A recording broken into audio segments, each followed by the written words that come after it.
dulu kita. Boleh start.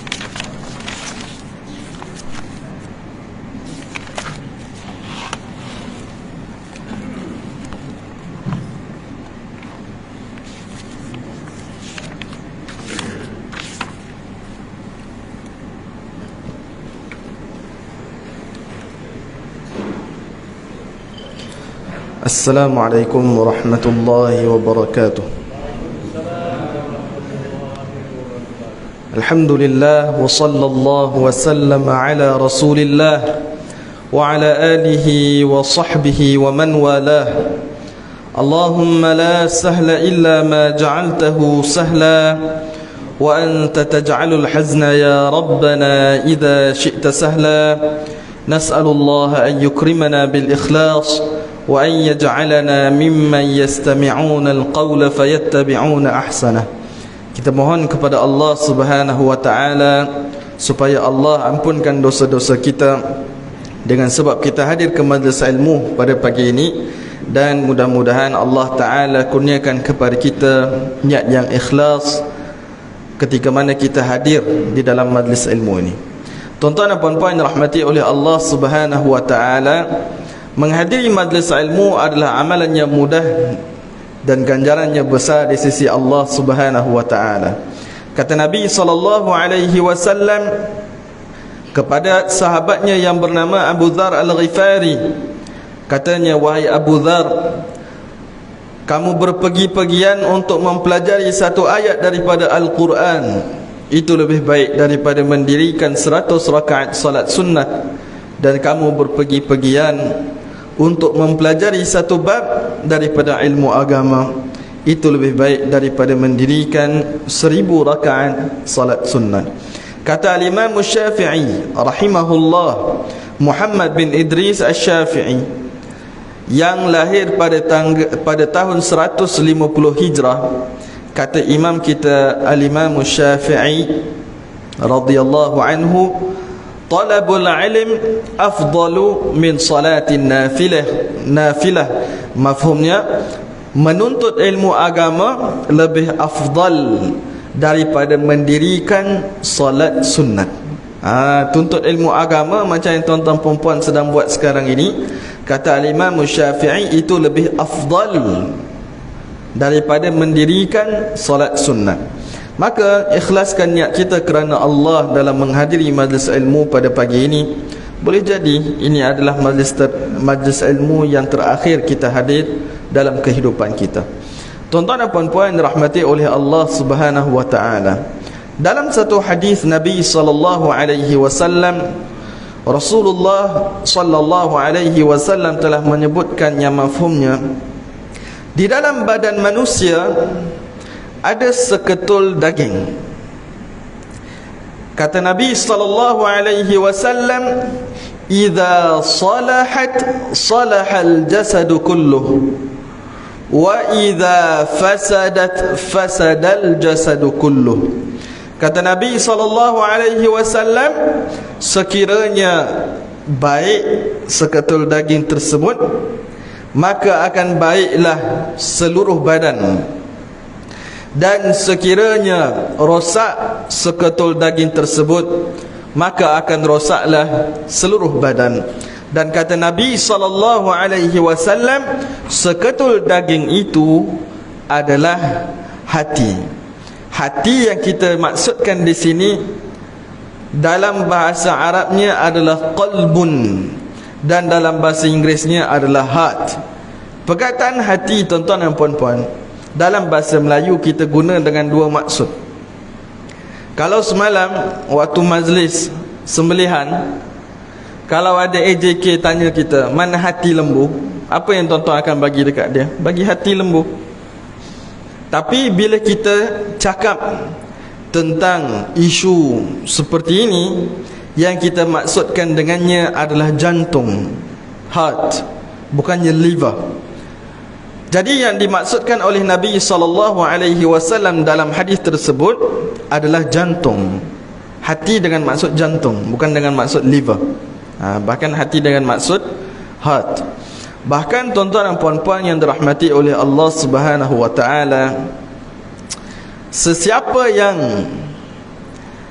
hatinya rosak, dia perlu berusaha untuk membaiki keadaan hatinya. Jangan dibiarkan terus-terusan hatinya berada dalam keadaan rosak tersebut.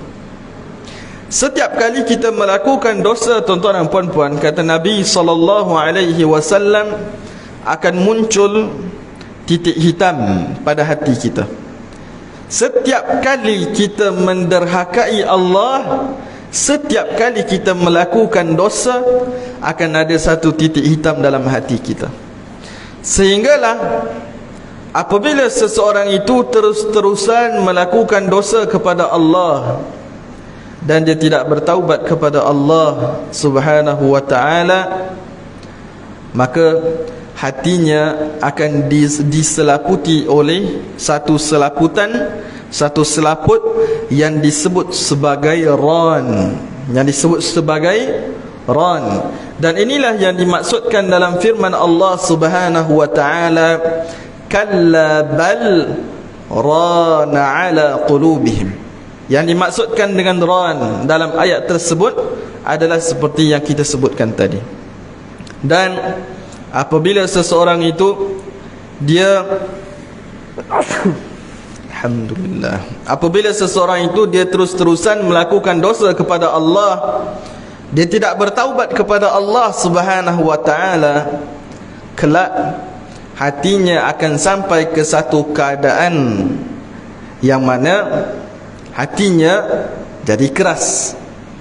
Apa berlaku apabila seseorang itu hatinya jadi keras? Sebahagian manusia, apabila hati mereka jadi keras, mereka hadir ke majlis ilmu, mereka dengar tazkirah, mereka dengar orang bagi nasihat, mereka dengar ceramah, dengar majlis ilmu, tapi ia tidak memberi bekas kepada hati mereka.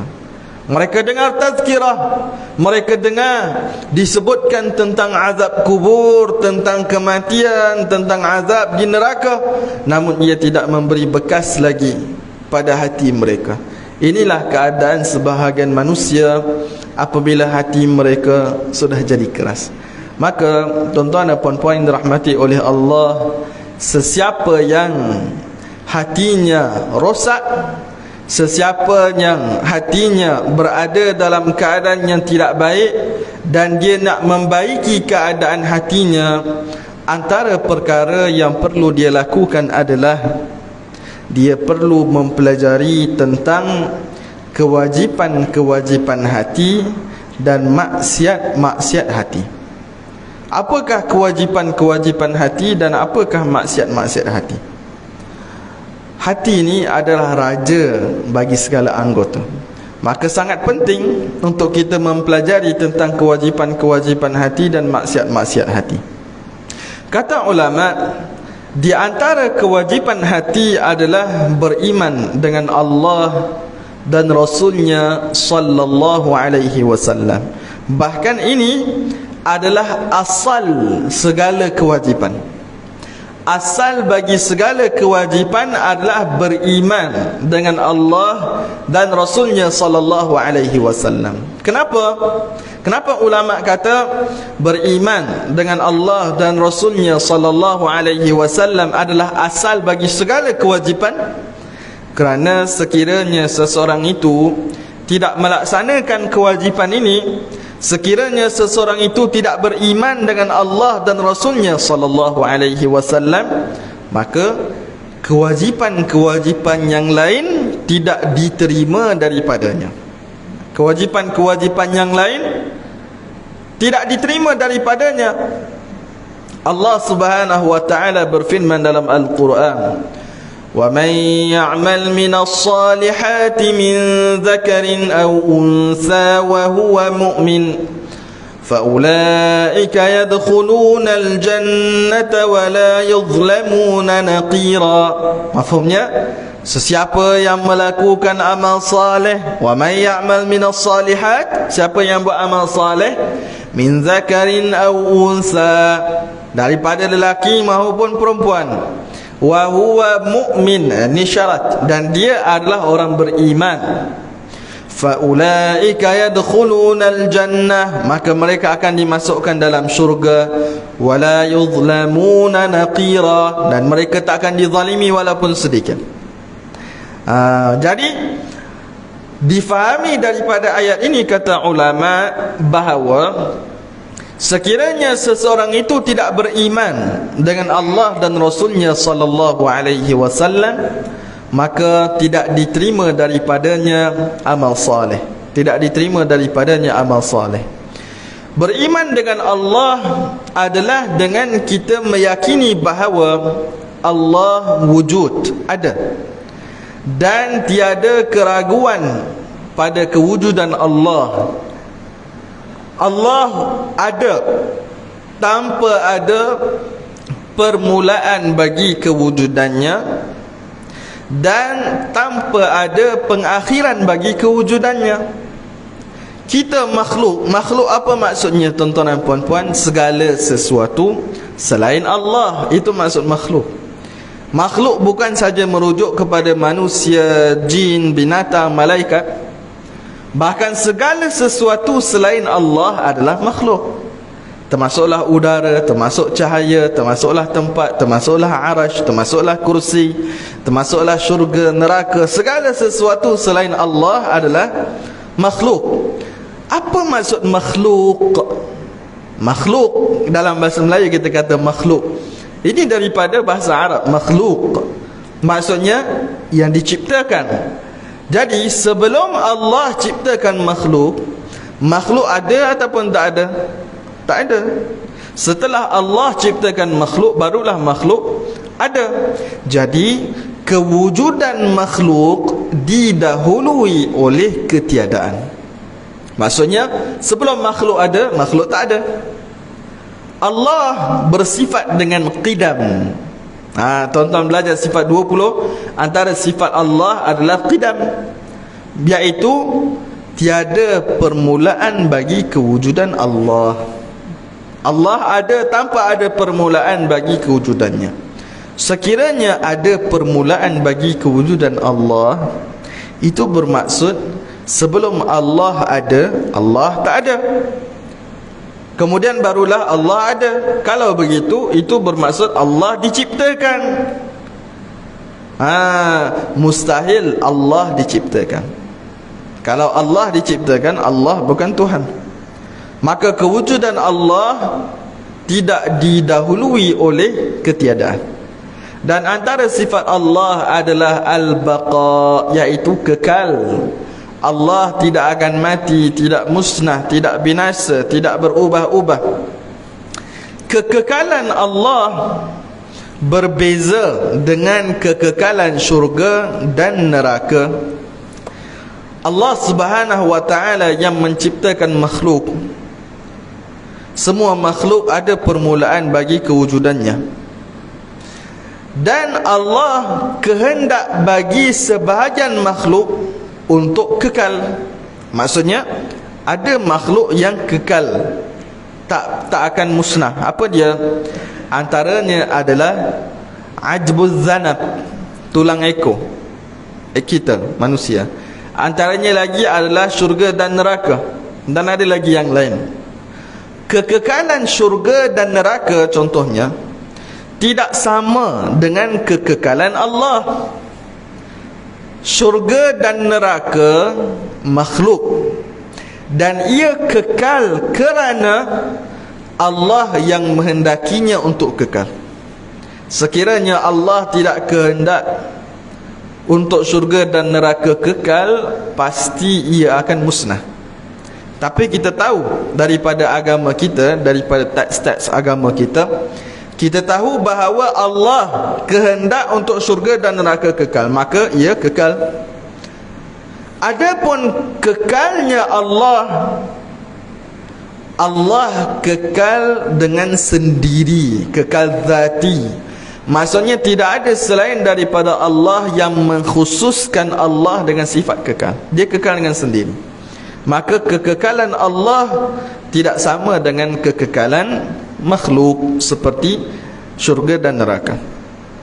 Dan yang dimaksudkan dengan beriman dengan Allah adalah kita meyakini bahawa Allah tidak menyerupai makhluk. Antara sifat Allah adalah mukhalafatuhu lil hawadith, non-resemblance to the creations. Allah tidak sama dengan makhluk. Sekiranya Allah sama dengan makhluk, pasti Allah juga lemah seperti mana makhluk lemah. Mustahil. Kerana dua perkara yang sama, apa yang harus ke atas satu perkara harus juga ke atas satu perkara yang lain. Kalau dua perkara itu sama, Allah tidak sama dengan makhluk. Makhluk lemah, makhluk diciptakan. Allah tidak sama dengan makhluk. Allah tidak lemah, Allah tidak diciptakan. Allah berfirman dalam surah Asy-Syura ayat ke-11, laisa kamitslihi syai', tiada sesuatu pun yang menyerupai Allah dalam apa jua sudut sekalipun. Maka Allah yang menciptakan jisim yang besar seperti bukit dan gunung, Allah tidak sama dengan jisim yang besar. Bila kita baca takbir raya, tuan-tuan, bila kita kata Allahu Akbar, Allahu Akbar, Allahu Akbar, La ilaha illallah, Allahu Akbar, Allahu Akbar, bukan maksudnya Allah maha besar dari segi saiz atau ukuran. Siapa yang meyakini bahawa Allah maha besar dari segi saiz atau ukuran, dia bukan orang beriman. Kerana saiz dan ukuran sifat makhluk. Bahkan Allahu Akbar maksudnya Allah maha besar dari segi kemuliaan dan keagungan. Dari segi kemuliaan dan keagungan. Contohnya satu hari tuan-tuan perempuan datang ke surau kita, tengok ada AJK set up satu meja. Ada lapik meja yang cantik, ada sudu, garpu, pisau, semua ada. Ada ramai polis jaga, ada kapet merah. Kalau tuan-tuan dengar ada orang kata ada orang besar nak datang, adakah tuan-tuan perempuan akan bayar besar mana orang ni? Muat ke nak masuk dalam surau kita? Macam tu ke? Tak. Sebab dalam bahasa Melayu pun perkataan besar bukan sentiasa datang dengan maksud besar dari sudut saiz. Ada sebahagian orang jahil, tak belajar ilmu fardu ain, tak belajar sifat 20. Apabila mereka sebut Allahu Akbar, mereka tengok dalam sebahagian buku ia diterjemahkan sebagai Allah maha besar. Mereka sangka maksudnya Allah besar saiznya dan kita ni sangat kecil. Siapa yang meyakini sedemikian, dia bukan orang beriman. Walaupun namanya Ahmad, walaupun namanya Fatimah, walaupun namanya Mahmud, walaupun namanya Husain, tak, dia bukan orang beriman. Kerana dia meyakini Allah sama dengan makhluk. Allah yang ciptakan jisim yang besar, Allah tak sama dengan jisim yang besar. Allah yang ciptakan jisim yang kecil seperti semut dan habuk, Allah tak sama dengan jisim yang kecil. Allah yang menciptakan jisim yang kasar, iaitu yang boleh dipegang dengan tangan seperti manusia, pokok dan batu, Allah tak sama dengan jisim yang besar, yang kasar. Allah yang menciptakan jisim yang halus, iaitu jisim yang tak dapat dipegang dengan tangan seperti cahaya, udara, roh, kegelapan, Allah tidak sama dengan jisim yang halus. Dan antara sifat makhluk adalah mempunyai saiz, ukuran, bentuk, rupa. Maka Allah tak disifatkan dengan sifat-sifat tersebut. Dan antara sifat makhluk juga adalah bertempat di satu tempat atau di mana-mana. Kita di satu tempat, lembu, kambing di satu tempat, udara di mana-mana. Allah yang menciptakan makhluk kesemuanya, Allah tidak sama dengan makhluk. Maka Allah ada tanpa tempat dan tanpa arah. Allah bukan di satu tempat dan Allah bukan di mana-mana. Kalau ada orang jahil tanya kita, di mana Allah? Katakan Allah ada tanpa tempat dan tanpa arah. Maka antara kewajipan hati adalah beriman dengan Allah dan Rasulnya sallallahu alaihi wasallam. Bahkan ini adalah kewajipan yang paling wajib. Sesiapa yang tinggalkan kewajipan ini, hatinya sangat rosak. Hatinya sangat rosak. Dan antara kewajipan hati adalah bertawakal kepada Allah Subhanahu wa ta'ala. Apakah yang dimaksudkan dengan tawakal kepada Allah? Ini hukumnya wajib, kewajipan hati. Dan ini sangat penting untuk kita fahami, apatah lagi dalam keadaan kita sekarang ini. Sekarang ni Masya Allah, musim influenza. Tuan-tuan perempuan tahu tak? Musim influenza, banyak budak-budak sekolah kena, cikgu-cikgu pun ramai kena. Musim COVID tak habis lagi. Kalau budak-budak kecil HFMD. Kemudian ada ura-ura tentang kegawatan ekonomi dan seumpamanya. Penting untuk kita faham sungguh-sungguh tentang kewajipan bertawakal kepada Allah Subhanahu wa ta'ala, supaya hati kita jadi tenang. Hati kita jadi tenang.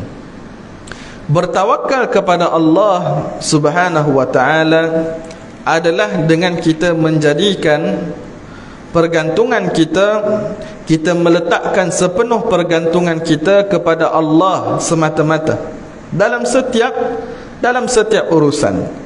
Kerana Allah yang menciptakan segala sesuatu, Allah yang menciptakan manfaat, dan Allah yang menciptakan mudarat.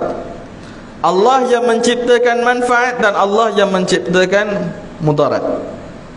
Jadi wajib kita bertawakal kepada Allah dengan cara kita meletakkan sepenuh pergantungan kita kepada Allah semata-mata dalam setiap urusan kita. Namun ini bertawakal kepada Allah Subhanahu wa ta'ala bukan bermaksud kita tidak boleh beramal dengan asbab. Kalau kita contohnya kita nak tinggalkan rumah kita untuk bermusafir, balik kampung ke, nak pergi makan kenduri ke, kita buat? Kita kunci rumah kita dan kita bertawakal kepada Allah Ta'ala dalam urusan keselamatan rumah kita dan harta benda kita. Tuan-tuan dan puan-puan, contohnya sakit, tuan-tuan puan-puan bertawakal kepada Allah Subhanahu wa ta'ala. Dan bertawakal kepada Allah bukan maksudnya kita tidak boleh beramal dengan asbab. Jadi apa tuan-tuan perempuan buat? Tuan-tuan perempuan contohnya, tuan-tuan perempuan boleh makan ubat bila sakit dan bertawakal kepada Allah. Bertawakal kepada Allah Subhanahu wa ta'ala. Orang yang tawakal kepada Allah, hatinya jadi tenang. Hatinya jadi tenang. Cuba bayangkan kalau seorang ini dia tidak bertawakal kepada Allah Subhanahu wa ta'ala, bagaimana keadaan dia? Dia akan rasa hidup dia jadi kucak-kacir, hatinya tak tenteram, tidak tenang. Sebut tentang tawakal kepada Allah Subhanahu wa ta'ala, ada satu kisah yang saya nak sebutkan kepada tuan-tuan dan puan-puan pada pagi ini. Kisah tentang seorang sahabat yang namanya Auf bin Malik radhiyallahu anhu. Ada seorang sahabat Nabi SAW namanya Auf bin Malik. Dan Auf bin Malik dia ada anak yang dia namakan Malik. Jadi nama anak dia Malik bin Auf bin Malik. Apa kisah keluarga Auf bin Malik? Satu ketika Malik bin Auf, anak kepada Sayyidina Auf bin Malik, telah keluar bersama dengan tentera-tentera Islam berjihad melawan orang-orang kafir. Dalam peperangan tersebut, Malik bin Auf telah pun ditangkap oleh orang-orang kafir dan mereka jadikan Malik bin Auf ini sebagai tahanan perang. Apabila ini berlaku, Dan sampai khabar ini kepada Auf bin Malik. Auf bin Malik dan istrinya rasa sangat sedih, sangat risau akan keselamatan anak mereka. Kita kalau ada anak kita jatuh depan mata kita, kita risau. Hati kita macam jatuh sekali dengan dia. Bagaimana pula perasaan Auf bin Malik apabila anaknya Malik bin Auf dijadikan tahanan perang oleh orang-orang kafir? Sebahagian orang mungkin akan menyangka pasti Malik bin Auf tak akan berjaya kembali semula kepada keluarganya, dan pasti dia akan dibunuh oleh orang-orang kafir. Maka apabila Auf bin Malik dan isterinya ditimpa kesedihan tersebut dan kerisauan yang besar itu, Auf bin Malik telah berjumpa dengan Nabi SAW, dan dia ceritakan, dia adukan kepada Nabi tentang apa yang menimpanya. Lalu Nabi SAW, kekasih kita Rasulullah, pesan supaya Auf bin Malik bersabar. Dan Rasulullah pesan kepada dia supaya dia memperbanyakkan bacaan hauqalah, la haula wala quwwata illa billah. Dalam satu hadis yang lain kata Nabi SAW, la haula wala quwwata illa billah dawaun li tis'ina da aqalluha al-ham. Kata Nabi SAW, la haula wala quwwata illa billah adalah ubat bagi 90 penyakit. Yang paling kurang adalah kesedihan. Jadi sesiapa tuan-tuan perempuan yang sedih, banyakkan baca hauqalah, la haula wala quwwata illa billah. Kalau tak sedih pun baca juga. Ia ubat bagi 90 penyakit. Siapa yang kata? Rasulullah yang kata. Takkan kita tak percaya Nabi? Ini dengan wahyu daripada Allah. Jadi Nabi pesan kepada Auf bin Malik untuk bersabar, dan dia pesan juga supaya dia baca juga, dia perbanyakkan baca hauqalah, la haula wala quwwata illa billah. Dan Rasulullah suruh sampaikan pesan yang sama untuk isteri dia. Jadi Auf bin Malik dia balik rumah, dia bagi tahu kepada isterinya, Rasulullah suruh kita bersabar, dan Rasulullah suruh kita banyakkan baca la haula wala quwwata illa billah. Mereka yakin dengan Rasulullah, mereka taat dengan Rasulullah. Mereka duduk dan mereka baca la haula wala quwwata illa billah, la haula wala quwwata illa billah, sampailah malam. Sampai malam. Di tengah malam kedengaran bunyi ketukan pada pintu rumah mereka. Auf bin Malik buka pintu. Dia tengok Malik bin Auf depan rumah. Dia tengok anak dia dah balik. Dia rasa pelik, terkejut dan gembira. Dia gembira sebab anak dia balik dalam keadaan selamat. Dia terkejut sebab anak dia berjaya balik malam itu, sedangkan jarak antara rumah mereka dengan medan perang tersebut adalah jarak yang sangat jauh. Dan dia pelik kerana bukan sahaja Malik bin Auf berjaya pulang ke rumah, bahkan dia bawa bersama-sama dengannya 3,000 atau 4,000 ekor kambing. Oh, ni pelik. Semalam buat korban berapa ekor sini? 20 lembu, ada kambing, lembu semua. Bayangkan tuan-tuan perempuan, kalau kat surau kita ni ada 3,000 kambing. Oi, banyak benar. Mungkin ada AJK pengsan. Macam mana macam mana nak urus ni? Semalam pun ada masjid asal tak ada orang azan. Pasal Tok Bilal tertidur. penat merewang. Ini Malik bin Auf sampai ke rumah, bersama-sama dengan dia ada 3,000 atau 4,000 ekor kambing. Jadi bapak dia pelik tapi gembira. Jadi ayah dia tanya, macam mana kau boleh balik ke rumah malam ini, sedangkan jaraknya jauh antara medan perang tu yang dia dijadikan tahanan dalamnya dan rumah mereka jauh. Dan macam mana dia boleh lepas daripada tahanan orang kafir? Dan dari mana datangnya kambing yang banyak ni? Apa yang berlaku kepada dia? Kita sambung nanti, boleh? Kita sambung sekarang. Apa yang berlaku kepada Malik bin Auf? Malik bin Auf dia cerita kepada bapa dia. Dia kata, apabila orang-orang kafir menjadikan aku sebagai tahanan, mereka rantaikan kedua-dua tangan aku dan kedua-dua kaki aku, dan rantai tersebut sangat ketat. Dia kata aku tak berjaya pada awalnya untuk loloskan diri.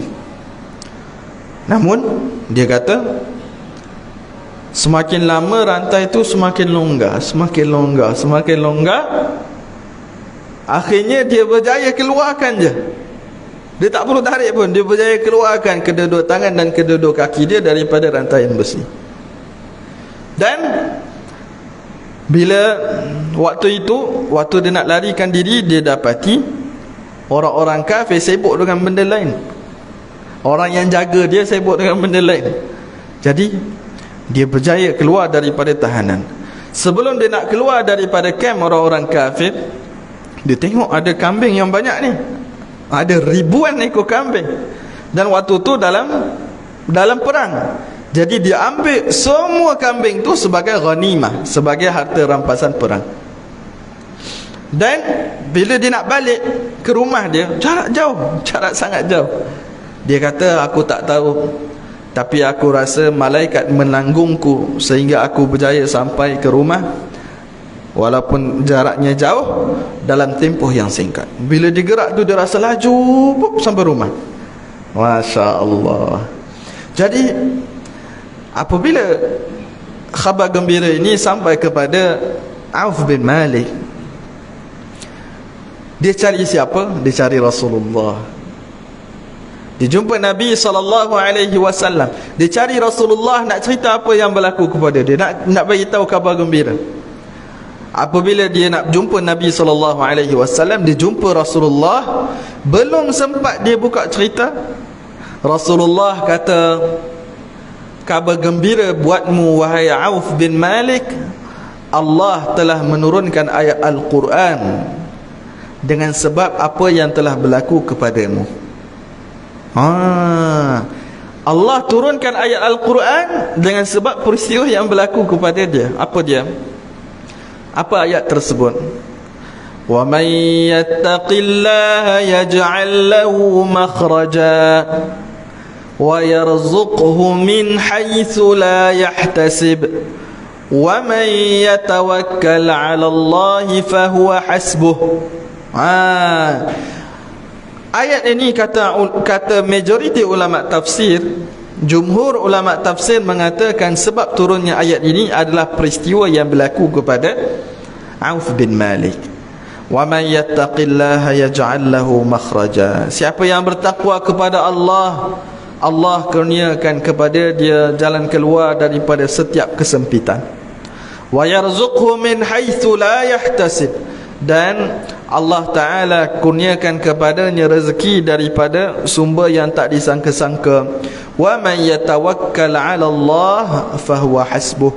Dan siapa yang bertawakal kepada Allah, itu cukup baginya.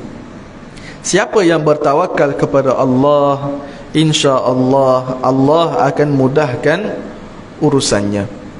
Dan antara kewajipan hati adalah ikhlas.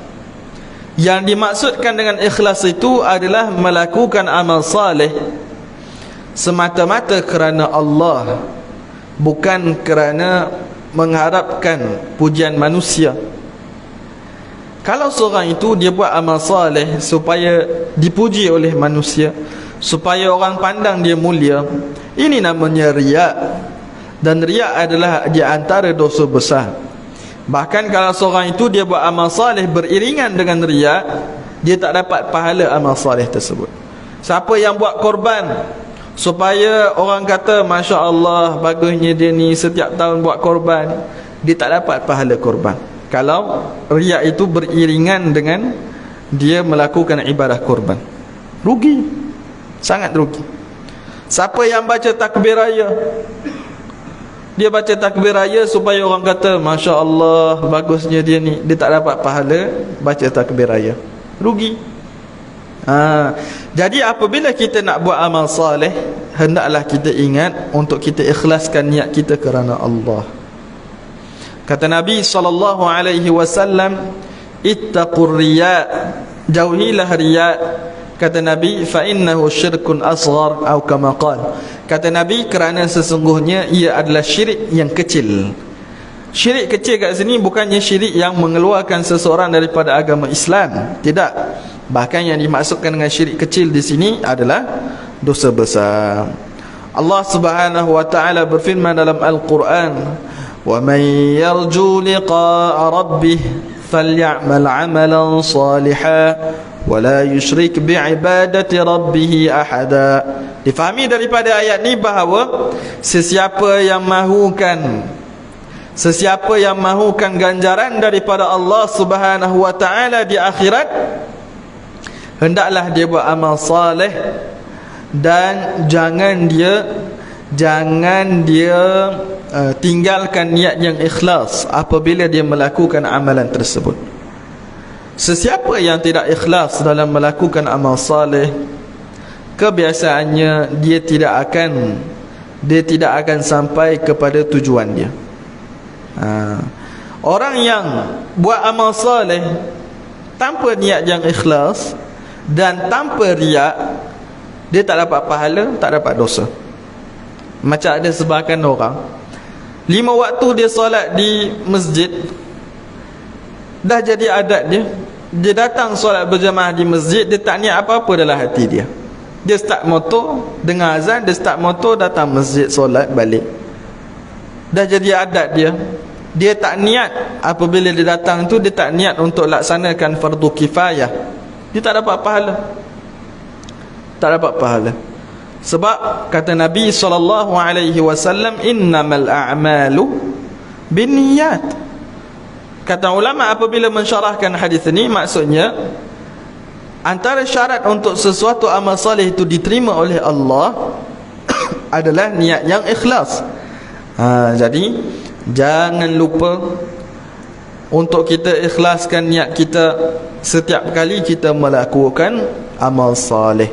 Jangan kita buat amal saleh melainkan kerana Allah Subhanahu wa taala. Sampai situ untuk hari ini. Barakallahu fikum, ahsanallahu ilaikum wa jazakumullahu kulla khair. Selamat hari raya Aidil Adha, dan sama-sama kita perbanyakkan takbir dan perbanyakkan pujian untuk Allah Subhanahu wa taala, lebih-lebih lagi pada hari-hari yang berkat ini. Barakallahu fikum. Bismillahirrahmanirrahim. Alhamdulillah wa sallallahu wa sallam ala Rasulillah wa ala alihi wa sahbihi wa man walah. Allahumma rabbi ighfir lana dhunubana wa liwalidina wa lilmu'minina wal mu'minat. Allahumma ij'alna mimman yastami'una al-qawla fayattabi'una ahsanah. Rabbana atina fid dunya hasanah wa fil akhirati hasanatan wa qina adhaban nar. Subhana rabbika rabbil izzati amma yasifun. وسلام على المرسلين والحمد لله رب العالمين. السلام عليكم.